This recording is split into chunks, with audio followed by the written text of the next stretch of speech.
नमस्कार। आज हमारे सामने एक दिलचस्प पहेली है। हमारे पास जो स्रोत है वो नामदान नाम की एक आध्यात्मिक प्रक्रिया के लिए ज़रूरी 4 शर्तों के बारे में बताता है। अब ये नामदान क्या है? इसका मतलब है नाम का दान। ये एक तरह की दीक्षा है जिसमें गुरु साधक को ध्यान की एक खास विधि सिखाते हैं। तो पहेली ये है कि एक अंदरूनी अनुभव के लिए जो शर्तें रखी गई हैं वो सब बाहरी हैं। आपका खाना, आपकी आदतें, आपका चाल चलन और आपका समय, ये आपस में कैसे जुड़ी हैं और एक आध्यात्मिक मंजिल तक कैसे पहुंचाती हैं? चलिए आज इन कड़ियों को एक एक करके जोड़ते हैं। ये सवाल बहुत अच्छा है क्योंकि ये सीधे इस रास्ते के मूल दर्शन पर चोट करता है। स्रोत का तर्क ये है कि हमारा मन एक झील की तरह है। अगर हमें उसकी गहराई में छिपे मोती को देखना है तो पहले सतह पर उठ रही लहरों को शांत करना होगा। ये 4 शर्तें असल में उन बाहरी हवाओं को रोकने का तरीका है जो हमारे मन की झील में लगातार हलचल पैदा करती हैं। तो ये नियम बंधन नहीं बल्कि उस गहरे शकून को पाने के लिए एक ढांचा है, कह सकते हैं। अच्छा, मतलब बाहरी अनुशासन के बिना अंदरूनी आज़ादी की बात करना। ये ऐसा ही है जैसे बिना नींव के एक मजबूत इमारत बनाने की कोशिश करना। बिल्कुल। ठीक है, तो इस ढांचे की पहली नींव है भोजन।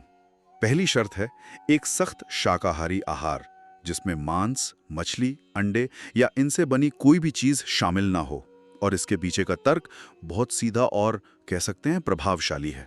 अगर हम किसी को जिंदगी दे नहीं सकते तो हमें जिंदगी लेने का भी कोई हक नहीं है। और यहाँ जो बात ध्यान देने वाली है वो कर्म के सिद्धांत से जुड़ी है। यह स्रोत मांसाहार को सिर्फ खाने की एक आदत नहीं मानता बल्कि एक ऐसा काम मानता है जिससे भारी कर्मों का बोझ इकट्ठा होता है। इसे कैसे समझाता है स्रोत? मतलब कर्मों का बोझ कैसे? इसे ऐसे समझिए, जब किसी जीव की हत्या की जाती है तो उसके आखिरी पलों में डर, दर्द और पीड़ा की एक बहुत तीव्र ऊर्जा निकलती है। स्रोत के मुताबिक वो ऊर्जा या वाइब्रेशन उस मांस में रह जाती है। तो जब कोई उसे खाता है तो वो सिर्फ प्रोटीन या फैट नहीं खा रहा, वो उस डर और पीड़ा की छाप को भी अपने अंदर ले रहा है। और ये छाप मन को भारी और बेचैन बनाती है जिससे ध्यान में बैठना बहुत मुश्किल हो जाता है। स्रोत में एक बहुत मार्मिक तुलना भी की गई है। लोग अपने पालतू जानवरों जैसे कुत्ते या बिल्ली से तो बहुत प्यार करते हैं, उनकी तकलीफ देखकर दुखी होते हैं, लेकिन वही लोग अपने खाने के लिए दूसरे जानवरों की हत्या को बहुत आसानी से स्वीकार कर लेते हैं। ये एक तरह का विरोधाभास है जिस पर स्रोत सवाल उठाता है। हाँ, और ये सीधे तौर पर हमारी संवेदनशीलता से जुड़ा है। आध्यात्मिक मार्ग का एक बड़ा हिस्सा अपनी चेतना का विस्तार करना है, सभी जीवों के प्रति करुणा रखना है। अगर हम एक तरफ ध्यान लगाकर अपने अंदर के जीवन स्रोत से जुड़ना चाहते हैं और दूसरी तरफ किसी दूसरे जीव के जीवन को खत्म करने में भागीदार बन रहे हैं, तो ये दोनों काम एक दूसरे के बिल्कुल खिलाफ जाते हैं। बाइबल में जो कहा गया है, जैसा बोओगे वैसा ही काटोगे, वो सिर्फ एक नैतिक कहावत नहीं है। स्रोत के अनुसार यह ऊर्जा का एक नियम है। हिंसा का बीज बोकर शांति की फसल नहीं काटी जा सकती। तो अगर पहली शर्त शरीर को शुद्ध करने के लिए है तो दूसरी शर्त सीधे मन पर असर डालती है। ये उन चीजों से जुड़ी है जिन्हें हम शरीर में डालते हैं और जो हमारी चेतना को सीधे तौर पर प्रभावित करती हैं। बिल्कुल। दूसरी शर्त है तंबाकू, शराब और मन पर असर डालने वाले सभी नशीले पदार्थों से पूरी तरह परहेज करना। इसका तर्क बहुत ही व्यवहारिक है। इस पूरी प्रक्रिया का मकसद है मन को वश में करना, उसे एकाग्र करना, जबकि ये नशीले पदार्थ ठीक इसका उल्टा काम करते हैं। ये हमारे पहले से ही चंचल मन को और भी ज्यादा भटकाते हैं। लेकिन कई बार ये तर्क दिया जाता है, खासकर शराब के बारे में, कि ये तो मन को शांत करने में मदद करती है, तनाव कम करने में। क्या थोड़ी मात्रा में भी इसकी इजाजत नहीं है? स्रोत इस बारे में क्या कहता है? ये एक बहुत आम सवाल है और स्रोत इसका जवाब बड़े साफ तरीके से देता है। वो मानता है कि शराब या दूसरे नशीले पदार्थ एक तरह का झूठा या कह लीजिए बनावटी सुकून देते हैं। ये असली शांति नहीं है बल्कि चेतना को सुस्त कर देना है। ये ऐसा ही है जैसे कोई अपनी गाड़ी को साफ करने के लिए उस पर कीचड़ फेंक दे। गाड़ी गंदी तो दिखनी बंद हो जाएगी पर साफ नहीं होगी। आध्यात्मिक अभ्यास का लक्ष्य चेतना को सुस्त करना नहीं बल्कि उसे और ज्यादा जागरूक और ज्यादा सचेत बनाना है।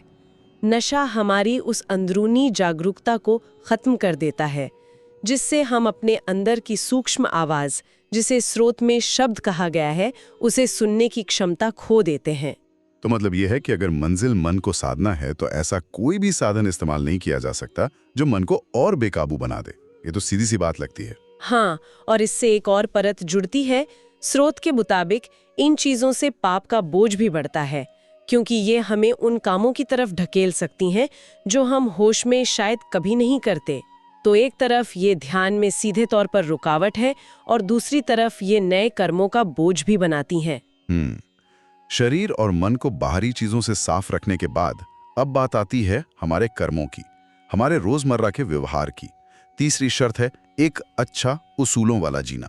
जी, और ये शर्त शायद सबसे ज्यादा गहरी है, क्योंकि ये सिर्फ इस पर नहीं है कि हम क्या खाते पीते हैं, बल्कि इस पर है कि हम एक इंसान के तौर पर कैसे जीते हैं। इसमें साफ तौर पर कहा गया है कि किसी भी तरह की बेईमानी, धोखाधड़ी, चोरी या झूठ से दूर रहना है। मूल विचार ये है कि हमारा अंतःकरण, हमारी कॉन्शियंस बिल्कुल साफ होनी चाहिए। इस किताब में एक बहुत जरूरी सवाल पूछा गया है। अगर हमने किसी का दिल दुखाया है, किसी को धोखा दिया है या किसी का हक मारा है, तो हमारा मन भजन सिमरन में कैसे लग सकता है? मन में तो हर वक्त वही अपराध बोध या डर चलता रहेगा। और यही इस शर्त का सार है। एक बेचैन और दोषी मन कभी एकाग्र नहीं हो सकता। वो हमेशा अतीत की गलतियों में या भविष्य के डर में उलझा रहेगा। ध्यान के लिए एक शांत और स्थिर मन की जरूरत होती है, और वो तभी मुमकिन है जब हमारा जीवन नैतिक रूप से मजबूत हो। एक मिनट, यहाँ पर स्रोत एक बहुत बड़ी और शायद आज के समाज के लिए सबसे चुनौतीपूर्ण बात कह रहा है। इसमें कहा गया है कि विवाह के अलावा कोई शारीरिक संबंध ना हो, और इससे भी आगे जाकर यह कहा गया है कि विवाहित जीवन में भी शारीरिक संबंध का मुख्य मकसद संतान की उत्पत्ति होना चाहिए, न कि सिर्फ भोग विलास और काम वासना। ये तो बहुत ही सख्त नजरिया है। इसके पीछे क्या तर्क दिया गया है? ये वाकई एक सख्त नियम लगता है, और इसके पीछे का तर्क ऊर्जा के संरक्षण के सिद्धांत पर आधारित है। स्रोत के मुताबिक शारीरिक ऊर्जा, जिसे हम प्राण शक्ति या वाइटल एनर्जी भी कहते हैं, हमारे शरीर में सीमित है। इस ऊर्जा के दो बहाव हो सकते हैं। या तो ये इंद्रियों के जरिए बाहर की दुनिया की तरफ बहेगी, या फिर इसे साधना के जरिए अंदर की तरफ मोड़कर आध्यात्मिक केंद्रों को जगाने में इस्तेमाल किया जा सकता है। स्रोत का मानना है कि काम वासना में लिप्त होने से ये ऊर्जा सबसे ज्यादा खर्च होती है और नीचे की ओर बहती है। तो ये एक तरह से अपनी ऊर्जा को बचाना और उसे एक ऊंचे मकसद के लिए इस्तेमाल करने की बात है। बिल्कुल, ये आपसी सहमति से अपनी इंद्रियों पर काबू पाने की एक कोशिश है, ताकि ऊर्जा को भोग विलास से हटाकर आध्यात्मिक लक्ष्य की ओर लगाया जा सके। स्रोत इसे नैतिकता के चश्मे से कम और ऊर्जा प्रबंधन के नजरिए से ज्यादा देखता है। उसका कहना है कि इन प्रवृत्तियों में जितना ज्यादा लिप्त होंगे, मन उतना ही ज्यादा बहिर्मुखी रहेगा और आध्यात्मिक तरक्की उतनी ही धीमी हो जाएगी।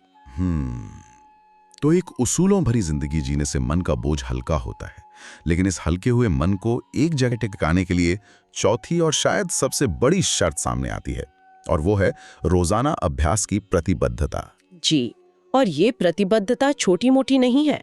चौथी शर्त है हर रोज 2.5 घंटे भजन सिमरन करना। ये वो समय है जो सिर्फ और सिर्फ अंदर की यात्रा के लिए समर्पित करना होता है। 2.5 घंटे रोज? आज की भागदौड़ भरी जिंदगी में ये लगभग असंभव लगता है। क्या स्रोत इस बात पर कोई सफाई देता है कि ये नियम प्रैक्टिकल कैसे है, या ये सिर्फ उन लोगों के लिए है जो दुनिया छोड़ चुके हैं? नहीं, स्रोत इस चुनौती को पूरी तरह समझता है। वो ये नहीं कहता कि ये आसान है, बल्कि वो इसे मन के खिलाफ एक लड़ाई की तरह देखता है। मन की आदत हजारों जन्मों से बाहर भटकने की है। उसे एक जगह पर 2.5 घंटे के लिए टिकाना दुनिया के सबसे मुश्किल कामों में से एक है। लेकिन स्रोत इसका तरीका भी बताता है।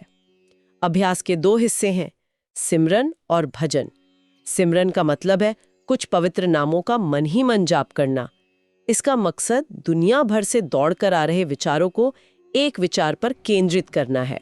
जैसे एक लेंस सूरज की किरणों को एक बिंदु पर इकट्ठा करके आग पैदा कर देता है, वैसे ही सिमरन मन की बिखरी हुई शक्ति को एक जगह इकट्ठा करता है। और ये कहां पर इकट्ठा करना है, इस बारे में भी स्रोत में कुछ बताया गया है? हाँ, और यहीं पर इस अभ्यास की तकनीकी जानकारी सामने आती है। स्रोत के अनुसार जब सिमरन से मन कुछ शांत होने लगे, तो ध्यान को दोनों आंखों के बीच, जिसे तीसरा तिल भी कहते हैं, उस केंद्र पर टिकाना होता है। इस किताब के मुताबिक ये जगह हमारी आत्मा या मन का स्वाभाविक आसन है। जब हम यहाँ ध्यान टिकाते हैं तो हम मन की ऊर्जा को, जो आमतौर पर हमारी 9 इंद्रियों से बाहर की ओर बहती है, उसे एक जगह समेट लेते हैं। ये बाहर जाने वाली ऊर्जा को रोकने और उसे भीतर की ओर मोड़ने का एक बहुत ही व्यावहारिक तरीका है। ये सुनने में बहुत मुश्किल लगता है, 2.5 घंटे बैठना और मन को वश में करने की कोशिश करना। अगर सफलता ना मिले तो इंसान निराश हो सकता है। तो इसीलिए स्रोत धैर्य पर बहुत जोर देता है। उसमें साफ लिखा है कि मन को वश में करना सारी जिंदगी चलने वाला संघर्ष है। रातों रात सफलता की उम्मीद नहीं रखनी चाहिए। एक बहुत खूबसूरत कहावत का इस्तेमाल किया गया है, सहज पके सो मीठा होए। मतलब जो चीज धीरे धीरे और प्राकृतिक रूप से पकती है वही मीठी होती है। संदेश ये है कि बस ईमानदारी से रोज कोशिश करते रहें। हर दिन का अभ्यास, चाहे वो 5 मिनट का ही क्यों न हो, हमारे आध्यात्मिक खाते में जमा हो रहा है। तो ये एक तरह का निवेश है जिसका रिटर्न शायद हमें तुरंत ना दिखे। बिल्कुल। स्रोत कहता है कि हमारे भजन सिमरन का नतीजा इकट्ठा होता जाता है और वही हमारी असली अमानत है। और जब गुरु को या उस परम शक्ति को लगता है कि व्यक्ति आध्यात्मिक रूप से इस दौलत को संभालने के लिए परिपक्व हो गया है, तब उसे अंदर के अनुभव दे दिए जाते हैं। ये तैयारी पर निर्भर करता है, जबरदस्ती पर नहीं। तो आज जो हमने बात की वो बहुत दिलचस्प है। ये चारों शर्तें, दया पर आधारित आहार, नशा मुक्त साफ मन, एक उसूलों वाला जीवन और रोजाना का समर्पित अभ्यास, ये सिर्फ अलग अलग नियम नहीं हैं। ये एक ही चीज के अलग अलग पहलू हैं। मन को बाहरी दुनिया से समेटकर अंदर की ओर मोड़ना। पहला नियम शरीर में जाने वाली हिंसा को रोकता है। दूसरा, मन को भटकाने वाले केमिकल को। तीसरा, कर्मों के उलझाव को। और चौथा, अभ्यास के जरिए मन को एक जगह टिकाता है। ये सब मिलकर एक ही मकसद पूरा करते हैं। आपने इसे बिल्कुल सही तरीके से समेटा है। ये एक ऐसी व्यवस्था है जहां बाहरी अनुशासन सीधे तौर पर आंतरिक खोज में मदद करता है। इसका सार ये है कि सच्ची आज़ादी मनमानी करने में नहीं है, बल्कि एक ऊंची लक्ष्य को पाने के लिए खुद पर महारत हासिल करने में है। इन शर्तों का पालन करके व्यक्ति असल में अपने मन का मालिक बनने की कोशिश करता है, जो अभी तक उसका मालिक बना हुआ है।